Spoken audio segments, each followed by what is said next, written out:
আধ্যাত্মিক মাৰ্গত পোন প্ৰথম প্ৰয়োজনীয় বস্তুটোৱে হৈছে মাৰ্গদৰ্শন। আমাৰ মানুহৰ প্ৰতিভা থাকিব পাৰে, কোনো ডাঙৰ কথা নহয়। জ্ঞান থাকিব পাৰে, সেইটো ডাঙৰ কথা নহয়। সাধন থাকিব পাৰে, কোনো ডাঙৰ কথা নহয়। শক্তিও থাকিব পাৰে, আজ্ঞাও থাকিব পাৰে। কিন্তু এই পাঁচোটা বস্তু বা বিষয় থকাৰ পাছতো যেতিয়ালৈকে এটা সঠিক মাৰ্গদৰ্শন গ্ৰহণ কৰা নাযায়, তেতিয়া প্ৰতিভা, জ্ঞান, শক্তি, সামৰ্থ্যও ভাল ফল এটা কিন্তু জীৱনত দিব নোৱাৰে। সেইকাৰণে জীৱনত যিকোনো কৰ্ম কৰোঁতে পোনপ্ৰথম প্ৰয়োজন এটা মাৰ্গদৰ্শন। যেনেকৈ আমি ধৰি লওক ল'ৰা ছোৱালী পঢ়া শুনাত যিমানেই চোকা নহওক, যেতিয়ালৈকে শিক্ষকজনৰ মাৰ্গদৰ্শনটো গ্ৰহণ নকৰে তেতিয়ালৈকে সেই শিক্ষাইটো স্বীকৃতি নাপায়। মই যিমানেই চোকা নহওক, স্কুল কলেজখনৰ পৰা পাছ চাৰ্টিফিকেটখন নাপালে সেই শিক্ষাৰটো আনুষ্ঠানিক মূল্যটো নাই। ঠিক তেনেদৰে সামৰ্থ্য, শক্তি, জ্ঞান থাকিলেও নহ'ব, তাত পোনপ্ৰথম প্ৰয়োজন মাৰ্গদৰ্শন। আৰু সেই মাৰ্গদৰ্শনৰ বাবে যেতিয়া তেওঁ তপ আচৰণ কৰিছে, তপ আচৰণ কৰাৰ পাছতে নাৰায়ণ উপস্থিত হৈ এই চতুশ্লোকী ভাগৱত দিছে। এতিয়া আমি কৈ থাকোঁ যে ইয়াত জ্ঞান, বিজ্ঞান, তদংগ, ৰহস্যৰ কথা আছে। এই শব্দকেইটাই শুনিলে এনেকুৱা লাগে যেন বহুত ডাঙৰ তাত্ত্বিক কিবা সোমাই আছে, নহয়নে? আৰু হয়ো হয়, জ্ঞান, বিজ্ঞান, তদংগ, ৰহস্য বোলে বহুত তত্ত্ব কথা সোমাই আছে। কিন্তু সহজতে ভাগৱত মাৰ্গলৈ পোনপ্ৰথমতে অহা ব্যক্তি এজনক যদি আপুনি জ্ঞান, বিজ্ঞান, তদংগ, ৰহস্যৰ কথা কয়, একো নোসোমায়, একদম খোলা কথা, হয় নহয়? পোনপ্ৰথম এই মাৰ্গটোলৈ অহা মানুহজনৰ আগত যদি আপুনি মোৰ আগত কৈ থাকে জ্ঞান, বিজ্ঞান, তদংগ, ৰহস্যৰ কথা, মই সকলো ইমান সহজে মানি ল'ব নোৱাৰিম। সেইকাৰণে সহজ ৰূপত দেখুওৱা হৈছে। ব্ৰহ্মাদেৱক কৈছিল যে অহমেবাস্মৈৱাগ্ৰে নান্যত্যৎসদসৎ পৰম পশ্চাদহম য়তিতস্য য়ো বশিষ্যেত সুস্ম্যহম। পোনপ্ৰথমতে নাৰায়ণৰ উপদেশ কি? প্ৰজাপতি, তুমি সৃষ্টি কৰ্ম কৰিবলৈ তুমি আজ্ঞা পাইছা ঠিকেই, তুমি সৃষ্টি কৰ্ম কৰা, কিন্তু এই কামখিনি কৰোঁতে তুমি সদায় এটা কথা মনত ৰাখিবা, সৃষ্টিৰ আদিটো কিন্তু ময়ে আছোঁ, আৰু সৃষ্টিৰ এই মধ্যত তুমি যে বৰ্তি আছা, তোমাৰ অস্তিত্বৰ কাৰণো কিন্তু ময়েই। আৰু সৃষ্টিত তুমি যেতিয়া নাথাকিবা তেতিয়াও কিন্তু ময়েই থাকিম। এই কথাটো মনত ৰাখি তুমি কামবিলাক কৰা, তেতিয়া তুমি মোহগ্ৰস্ত নোহোৱা। আৰু মোহগ্ৰস্ত নোহোৱাকৈ যেতিয়া তুমি সৃষ্টিৰ কৰ্ম কৰিবা তেতিয়ালৈকে তুমি স্বভাৱতেই মুক্তি পাবা। এই কথাটো মানুহৰ জীৱনত প্ৰযোজ্য। কেনেকৈ? আমি সাধাৰণতে যিকোনো কাম মই মোৰ ভাৱত কৰোঁ, লাগিলে মই মোৰ ভাৱটো কাৰোবাৰ বেছি, কাৰোবাৰ কম, এইটো ডাঙৰ কথা নহয়। কিন্তু প্ৰত্যেকটো কামৰ ক্ষেত্ৰতে আমাৰ প্ৰায় মই মোৰ ভাৱটো থাকে, মই কৰিছোঁ, মোৰ দ্বাৰা হৈছে। কিন্তু ধৰ্মৰ মাৰ্গটোতো যদি মই মোৰ ভাৱটো থাকি পেলাই ধাৰ্মিক কাম এটাও কৰা হয়, সেইটোও বোলে বন্ধন সৃষ্টি কৰে। আই যশোদায়ো ভগৱান কৃষ্ণক বান্ধিব বিচাৰিল, তেতিয়া দুৱাঙুলে অতা নাছিল ন? সেই দুৱাঙুলক কি ৰূপত দেখুৱাইছে? মই মোৰ ভাৱ, যে মোৰ পুত্ৰ মই বান্ধিছোঁ।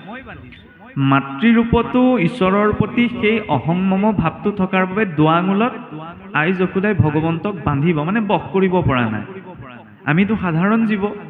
সেইকাৰণে মনুষ্যৰ প্ৰতি ভাগৱতৰ প্ৰথমটো উপদেশেই কি?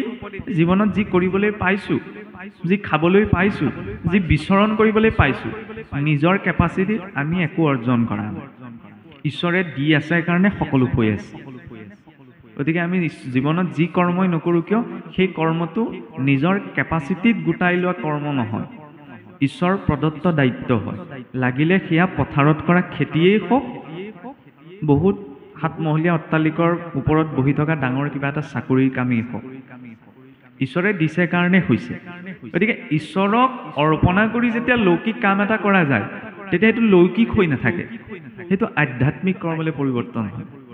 কাৰণ যত কৰ্ম সবে বন্ধ সাংখ্যবাদী কহে, যদি ঈশ্বৰত অৰ্পে তেবে বন্ধনু হে। আমি বেয়া কাম কৰিছোঁ, সেইটো বন্ধন সৃষ্টি কৰিবই। ভাল কাম কৰিলে ভাল কামেও বন্ধন সৃষ্টি কৰিব। ফলটো ভুগিবলৈতো ইয়ালৈকে আহিব লাগিব। সেইকাৰণে ভাগৱতত পাপত যিদৰে আশা কৰা নাই, পুণ্যটো গুৰুত্ব এটা দিয়া হোৱা নাই। কাৰণ পাপ আৰু পুণ্য ভাগৱতৰ দৃষ্টিৰে দুইটাই বন্ধনৰ কাৰণ। গতিকে গুৰুত্ব তেতিয়াহ'লে আমি কাক দিম? যদি পাপ পুণ্য দুইটাতেই গুৰুত্ব এটা দিব লাগে, আমি নিজৰ দায়িত্ব, দায়িত্বটো পালন কৰাত আমাৰ অধিকাৰ আছে, আমি নিজ নিজ দায়িত্বসমূহ পালন কৰিম। তাৰ পৰা যিখিনি ফল পোৱা নোপোৱাৰ কথা আছে তাৰ বিচাৰৰ দায়িত্ব ঈশ্বৰৰ। কিন্তু আমাৰ সচৰাচৰ কি হয়, আপোনালোকে অসন্তোষ নকৰিব, সৰু কথা এটা মই ক'ব বিচাৰিছোঁ। আমি কৈ থাকোঁ যে কৰ্মতহে মানুহৰ অধিকাৰ আছে, ফলটোত আশা কৰিব নালাগে। কিন্তু ল'ৰাটোৱে মেট্ৰিকৰ পেপাৰখন দি অহাৰ পাছত কুৱেশ্যন পেপাৰখন লৈ পেলাই আমিয়ে সোধোঁ যে কিমান পাবি ক। পথাৰত ধান সিঁচি থৈ আহিছোঁহে, ঘৰত বহি লৈ কেই বস্তা পাম হিচাপ কৰি কৰাটো কিবা অৰ্থ আছে জানো? শুনিবলৈ এইটো আচহুৱা যেন লাগে, কিন্তু সত্য সেইটোৱেই। আমি ভাবি থাকোঁ কি, আমি কৈ আছোঁ কি যে আমাৰ কৰ্মত অধিকাৰ আছে, ফলটোত আশা কৰিব নালাগে। আৰু আপুনি ভাবি চাওকচোন, আপুনি মই যদি ঘৰত আম পুলিটো ৰুইছোঁ, তেতিয়া তাত বগৰী লাগিব নি, টেঙা লাগিব নি, ভাবি থাকোঁ জানো? আম পুলিটো ৰুইছোঁ যেতিয়া তাত আমেই লাগিব। যদি ভাল কৰ্ম কৰা হৈছে আৰু দ্বিতীয়তে কৰ্মটো নিয়াৰিকৈ কৰা হৈছে, তাৰ ভাল ফলটো অট'মেটিক পাম। তাৰ বিষয়ে কিমান পাৰ্চেণ্ট পাম, কিমান পাৰ্চেণ্ট ছাকচেছ হ'ম, এইটো ভাবি থাকি লাভ নাই। আৰু এইটো একেবাৰে বাস্তৱ সত্য যে কোনেও একুৰেট কিবা এটা ধাৰণা কৰি জীৱনত কাহানিও পাব নোৱাৰে। কাৰণ একুৰেট বুলি এইখন সৃষ্টিত একো নাই। একুৰেট বা পাৰফেক্ট বুলি একমাত্ৰ ঈশ্বৰহে আছে, বাকী সকলো ইনপাৰফেক্ট। সেইকাৰণে সেই কথাটো ভাগৱতৰ মাৰ্গত পোনপ্ৰথমতে স্বীকাৰ কৰা প্ৰয়োজন। সাংঘাতিক ঢেৰ তত্ত্ব কথা জানিলেহে আমি ভাগৱত মাৰ্গত আগবাঢ়িব পাৰিম, এইটো নহয়। অকণমান সৰলতাৰ প্ৰয়োজন। আৰম্ভণিতে কৈছে নহয় ভাগৱতত, নিৰ্মং শৰণাং শ্ৰতাং। যাৰ হৃদয়ত নিৰ্মলতা আছে, যাৰ হৃদয়ত সৰলতা আছে, তেওঁৰ বাবে হৈছে ভাগৱত। আৰু এই ভাগৱতৰ মাৰ্গত নিৰ্মলতাটো ক'ৰ পৰা আহিব? ভাৱৰ পৰা। ভগৱন্তক আমি কিহেৰে পাব পাৰোঁ? ভাৱৰ জৰিয়তে। সন্মুখত সজাই থোৱা শৰাইখনৰ বুট মগু খাবলৈ ঈশ্বৰ নাহে, কিন্তু দেউৰীজনে যিটো ভাৱত নৈবেদ্যৰ ঠগিভাগ আগবঢ়ায়, তাৰ জৰিয়তে অৰ্পণ হোৱা ভাৱটো ঈশ্বৰে গ্ৰহণ কৰে। আৰু সেই ভাৱ গ্ৰহণ কৰিলে সেয়া প্ৰসাদ হৈ পৰে। ভাৱগ্ৰাহী জনাৰ্দন ভাৱেৰে দিছিল বাবে বিদুৰৰ পত্নীয়ে কলৰ বাকলিওতো খাইছিল। ভাৱ নাছিল বাবে দুৰ্যোধনৰ ৰাজকাৰেঙো পৰিত্যাগ কৰি গুচি আহিছিল। আৰু সেই ভাৱটো সদায় স্থিৰ ৰূপত চলি থাকিবলৈ জীৱনত কি প্ৰয়োজন? আমি ভাগৱত মাৰ্গত ভকত সহজে হ'ব নোৱাৰোঁ, নহয়নে? ভক্ত। কিন্তু ভক্তৰ প্ৰাথমিক সংজ্ঞাটো কি? বৈষ্ণৱ, বিষ্ণুৰ উপাসক হোৱা। যদিও আমাৰ চাওকচোন সনাতন বৈদিক মাৰ্গটোত 5টা উপাসনা মাৰ্গ আছে, তাত কোনো শংকা কৰিবলগীয়া নাই। সৌৰসকলে সূৰ্যক উপাসনা কৰে, গাণপত্যসকলে গণেশক উপাসনা কৰে, শাক্তসকলে দেৱীক উপাসনা কৰে, শৈৱসকলে মহাদেৱক উপাসনা কৰে, আৰু আমি বৈষ্ণৱসকলে বিষ্ণুক উপাসনা কৰোঁ। এই 5টা মাৰ্গ আছে যদিও কিন্তু চাৰিও বেদত এটা কথাহে বাৰে প্ৰতি আহিছে, বোলে বৈষ্ণৱমচি, বৈষ্ণৱমচি, বৈষ্ণৱমচি, বৈষ্ণৱ হোৱা, বৈষ্ণৱ হোৱা, বৈষ্ণৱ হোৱা। বৈষ্ণৱ হ'বলৈ কিয় কৈছে? বৈষ্ণৱ মানে বিষ্ণুৰ উপাসক, বিষ্ণু পূজা সেৱা যিজনে কৰে সেইজনেই বৈষ্ণৱ নি? নহয়। যিকোনো উপাসনা মাৰ্গত আগবাঢ়িবলৈ হ'লে উপাসনা মাৰ্গবিলাক বেলেগ বেলেগ। মই খোলাকৈ এটা কথা ক'ব বিচাৰিছোঁ, আজি আমাৰ অসমখনত ভাগৱত আলোচনা, ধৰ্ম আলোচনাৰ নামত আমাৰ কিন্তু বোকা ছটিওৱা এটা কাৰবাৰ হৈ আছে। ইটো পন্থই সিটো পন্থ, ইটো মাৰ্গে সিটো মাৰ্গ। আপুনি ভাবি চাওক, ভাগৱতৰ মাৰ্গত পোনপ্ৰথমেই মহাপুৰুষে লিখিছে, পৰৰ ধৰ্মকো নিহিংসিবা কদাচিত। ইয়াত একো টান কথা নাই। শুইবা শান্ত চিত্ত সৰ্বধৰ্মত বৎসল, কৰিবা ভূতকদায়া সকৰুণ চিত্ত, এহি ভাগৱত ধৰ্ম জানা মহাবল। আমি একে ভাগৱতকে পঢ়িছোঁ, কিন্তু মোৰ কথাৰ লগত আপোনাৰ কথাৰ মিল নাই। একেজনা গুৰুৰে নাম লৈছোঁ, কিন্তু মিল নাই। কিয় মিল নাই? কাৰণ আমি নিজ বুদ্ধিৰে ভাগৱতৰ অৰ্থ বিচাৰ কৰি আছোঁ। ভাগৱত পঢ়ি পেলাই মই যিটো বুজি পাইছোঁ সেইটো অৰ্থই মান্য নহয়। ভাগৱতৰ ভাষ্যসমূহত যিটো অৰ্থ লিখা আছে সেইটো অৰ্থহে মান্য। সেই ভাগৱতৰ ভাষ্য আমি আচৰণ নকৰোঁ। আজিকালি আমাৰ কথাও এনেকুৱা। মই খোলাকৈ ক'ব বিচাৰিছোঁ, নতুনকৈ যদি ক'ৰবাত কোনোবা গীতকাৰ এজনে গীত এটা গাইছে, গীতটো গাই ভাল লাগিছেনে? গীতৰ অনুষ্ঠান এটা পাতিলে এই গীতটোকে ধৰি লওক গাই পেলাই তেওঁ বিখ্যাত হৈছে কাৰণে এইবাৰ তেওঁক অনুষ্ঠানলৈ মতা যাওক। এইটো গীতকাৰৰ ক্ষেত্ৰত প্ৰযোজ্য। সুন্দৰ গীত এটা গাইছে কাৰণে তেওঁক আমি মাতিম। সুন্দৰ কোনোবাই অভিনয় কৰিছে কাৰণে কিবা এটা অভিনয় নাট এখন পাতিলে সেই অভিনেতাজনক আমি মাতিম। কিন্তু ভাগৱতৰ মাৰ্গত সেইটো নহয়, কিন্তু আমাৰ অসমত সেইটো চলি আছে। মই খোলাকৈ কৈছোঁ, আজি মোৰ কথা বতৰাবিলাক ছ'চিয়েল মিডিয়াত বেছিকৈ ওলাই আছে নহয়, এইবাৰ মোক এইজনকে মতা যাওক। কিন্তু কথা হ'ল কি, ইয়াত বহি থকা আপোনাক সবকে মই সুধিব বিচাৰিছোঁ যে এই ক্ষেত্ৰত মোৰ কিমান দখল আছে, দেখি পেলাই মোক জানিব পাৰিব জানো? মই ধুনীয়াকৈ ফুট এটা লৈ ধুনীয়াকৈ কাপোৰ এখন লৈ বহি থাকিলোঁ বুলিয়ে মই যে সকলো ক্ষেত্ৰত ভাগৱত মাৰ্গত মোৰ আজ্ঞা আছে, ভাগৱত মাৰ্গত মই আগবাঢ়ি আছোঁ, সেইটো আপোনালোকে মোক চাই পেলাই ক'ব পাৰিবনে? নোৱাৰে। মই মিছাকৈও ক'ব পাৰোঁ। ডক্তৰ এজনক আজিকালি দেখুৱাবলৈ গ'লে যেনেকৈ চাওকচোন, আজিকালি ভুৱা ডিচি ওলাইছে, নহয়নে? ডক্তৰক দেখাবলৈ যাওঁতে MD বুলি লিখি থোৱা থাকিলেই নহ'বনে, ডক্তৰজন অথৰাইজ হয় নহয়, সেইটোতো চাব লাগিব। কাৰণ কি ঠিক তেওঁ ভুৱা ডক্তৰ, কি ঠিক ধৰ্ম কৰ্মৰ নামত মই ঘৰখনত সম্পূৰ্ণ বিপৰীত, ইয়ালৈ আহি ধুনীয়াকৈ ভকত হৈ বহি আছোহি। আপোনালোকে দেখিছে জানো? নাই দেখা নহয়। ক'ব বিচৰা হৈছে কি, এই ধৰ্ম মাৰ্গটোত যাৰ আশ্ৰয় লৈ যোৱা হৈছে তেওঁক প্ৰথম বিশ্লেষণ কৰাটো শ্ৰোতাসকলৰ দায়িত্ব। মই কিমান কথা জানো, মই কিমান কথা বুজিছোঁ, সেইটো মুঠেও বিচাৰণীয় বিষয় নহয়। কাৰণ জ্ঞানৰ ক্ষেত্ৰততো ৰাৱণৰো বহুত জ্ঞান আছিল, কিন্তু সেই জ্ঞান স্বীকৃত নহয়। গতিকে কিমান কথা জানে, কিমান কথা তেওঁ আগবঢ়া, এইটো জৰুৰী নহয়। মই এই দিশত, কাৰণ আমাৰ কওঁ ন, আধ্যাত্মিক মাৰ্গটোত আমাৰ শৰণ ভজন ভক্তি সদাচাৰ এইখিনি লাগিব, সেইখিনি মোৰ আছেনে নাই তাকতো আপোনালোকে জনাটো প্ৰয়োজন, হয় নে নহয়? কিন্তু আমি সেইখিনি কথাত গুৰুত্ব নিদিওঁ, সেইখিনি কথাত গুৰুত্ব দিব লাগিব। তেওঁ পূৰ্বতেও গুৰুসকলে গুৰুক বিচাৰ নকৰাকৈ আশ্ৰয় কৰা নাই। গতিকে আজি মোৰ মুখৰ পৰা কিবা এটা শুনিবলৈ ক'লে এই ক্ষেত্ৰত মোৰ কিমান দখল আছে, জ্ঞানত নহয়, এই ক্ষেত্ৰত মোৰ নীতি আচাৰত মই কিমান আগবঢ়া, সেইটো আপোনালোকে বিচাৰ কৰি চাব লাগিব। মোক দেখি পেলাই মোৰ ওচৰৰ মোৰ কথাখিনি মান্যতা প্ৰদান কৰাটো কিন্তু উচিত নহয়। আৰু মই মোৰ কথাখিনি এইকাৰণেই মই ব্যাখ্যা বুলি ক'ব বিচৰা নাই, কাৰণ ব্যাখ্যা চাওকচোন, আগতে ৪টি শ্লোকত আছিল, শুকদেৱৰ হাততে 12 স্কন্ধ সম্পূৰ্ণ হৈ গ'ল। এই শুকদেৱৰ পৰৱৰ্তী আচাৰ্যসকলে তাত কোনো কথা যোগ দিয়া নাই। তেওঁলোকেতো যোগ দিব পাৰিলেহেঁতেন, মহাপুৰুষেও তাত নতুন কথা যোগ দিব পাৰিলেহেঁতেন, নাই দিয়া। কাৰণ ভাগৱত ইতিমধ্যে পূৰ্ণ। এই অনুষ্ঠানটো এনেকুৱা বিষয়বিলাক আমাক কিয় লাগে? আমিতো সকলো কথা নিজ বুদ্ধিৰে বিচাৰ কৰিব নোৱাৰোঁ। গতিকে সন্ত সমাজত কি হয়, মথন কৰিলে, যেনেকৈ ভগৱান কৃষ্ণৰ আৱিৰ্ভাৱ মথুৰাত হৈছিল, মনৰূপী মথুৰাত যেতিয়া কৃষ্ণ কথা মথন হয়, তেতিয়াহ'লে তাৰ প্ৰকৃত তত্ত্বটো উদ্ভাৱন কৰিবলৈ সহজ হয়।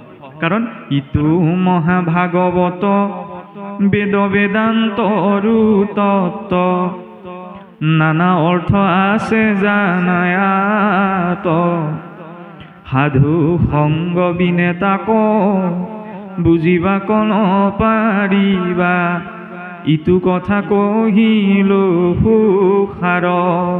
বিভিন্ন দৃষ্টিকোণৰ বিভিন্ন অৰ্থ আছে, তাৰ মাজত সমন্বয়টো ৰক্ষা কৰি অৰ্থটো বিচাৰ কৰিবলৈ বহুজনৰ আগত তাক বিশ্লেষণ কৰাটো প্ৰয়োজন। সেইবাবে এনেধৰণৰ অনুষ্ঠান লাগে। কিন্তু এইটো নহয় আজি মাধুৰ্য বৰাই যি ক'ব তাক আপোনালোকে গ্ৰহণ নকৰিব। শাস্ত্ৰ আমাক সকলোকে দিছে নহয়, নিজে বিচাৰি চালেই হ'ল, নহয়নে? তেওঁ কৈছে হয়, কিন্তু সেইটো আমাৰ শাস্ত্ৰত আছেনে নাই, সেইটোতো লাগিব। শাস্ত্ৰত আছেনে নাই তাৰ পৰাহে ভাগৱতৰ মাৰ্গত কাৰোবাৰ ভাষ্য গ্ৰহণীয় হয়। যদি সেই বিষয়ে শাস্ত্ৰত নাই, তেতিয়াহ'লে সেই কথাখিনি সুন্দৰ হ'ব পাৰে, মন প্ৰাণ চুই যোৱা হ'ব পাৰে, কিন্তু যদি শাস্ত্ৰত নাই তেতিয়াহ'লে সেয়া গ্ৰহণীয় নহয়। কাৰণ বিনা শাস্ত্ৰত উল্লেখিত নীতি নিয়মক ঈশ্বৰেও অমান্য কৰা নাই। ঈশ্বৰেও যে সৃষ্টি নিৰ্মাণ কৰিছে শাস্ত্ৰীয় নীতি অনুসাৰেহে, শাস্ত্ৰৰ নীতি নিয়মক অসুৰবিলাকেও লংঘন কৰা নাই, আমি কেনেকৈ লংঘন কৰিম? সেইকাৰণে মই পোনপ্ৰথমতে দুটা কথাত গুৰুত্ব দিব বিচাৰিছোঁ। যাৰ আশ্ৰয় লৈ যোৱা গৈছে তেওঁক প্ৰথম নিজেই বিশ্লেষণ কৰি ল'ব লাগে। আৰু দ্বিতীয়তে এক অৰ্থত চাবলৈ গ'লে আমাৰ নিচিনা মানুহৰ মুখৰ পৰাতো ভাগৱত ভুলতো শুনিব নালাগে।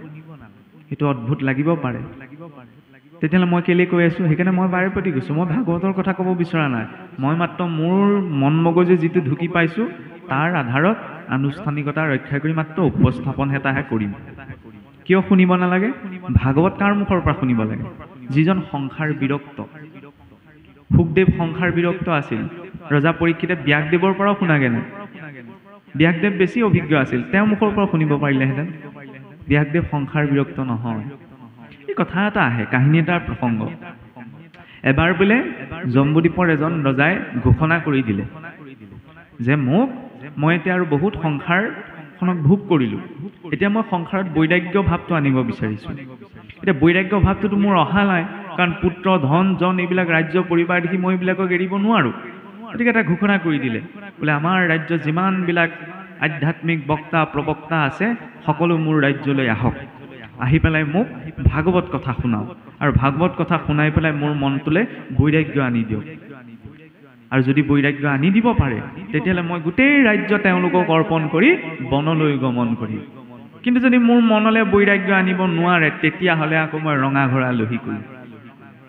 এতিয়া যত যিমান ধৰি লওক সেই ক্ষেত্ৰত আগবঢ়া ধৰ্ম ক্ষেত্ৰখনত অভিজ্ঞ ব্যক্তিসকল আছিল, সকলো আহিলে, সকলোৱে এজন এজনকৈ ক'বলৈ আৰম্ভ কৰিলে। কিন্তু কথাখিনিত ৰজাৰ মনটোত বিৰাগ বা বৈৰাগ্য ভাৱটো নুপুজিলে।